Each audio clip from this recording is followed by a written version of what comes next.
ସାଙ୍ଗମାନେ ଆଜି ଆମ ନାଚରୁ ରସିରୁ ଖସି ପଡ଼ିଲା ହନୁମାନ। କାହିଁକି ଖସି ପଡ଼ିଲା ଜାଣିବା ଭିଡ଼ିଓ ଲାଷ୍ଟରେ। ତ ନମସ୍କାର ସାଙ୍ଗମାନେ, ମୁଁ ମନୋଜ, ମୋ ମିନି ବ୍ଲଗକୁ ଆପଣମାନଙ୍କୁ ୱେଲକମ୍। ତ ଆଜି ଆମ ନାଚ ଯାଇଥିଲା କନ୍ଧମାଳ ଜିଲ୍ଲା ସାଡ଼ିଙ୍ଗିଆ ଗାଁକୁ। ଆଉ ଆମ ନାଚରେ ମୁଁ ରୋଲ୍ କରିଛି ଭରତ ରୋଲ୍।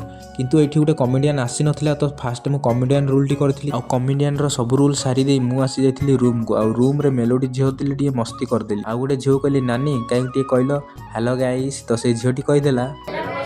ଆଉ ଏପଟେ ସମୟ ହେଇଯାଇଥିଲା ମୋ ଭରତ ରୋଲ୍ର। ମୁଁ ଆସି ପହଞ୍ଚି ଯାଇଥିଲି ପେଣ୍ଟିଂ ରୁମ୍କୁ।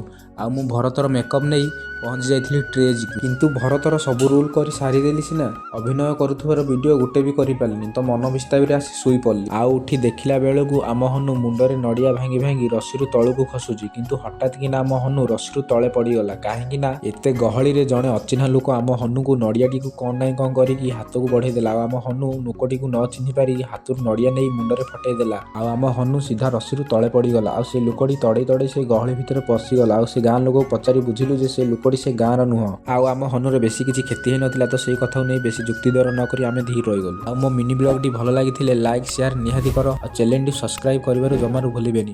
ରହୁଛି, ଜୟ ଜଗନ୍ନାଥ।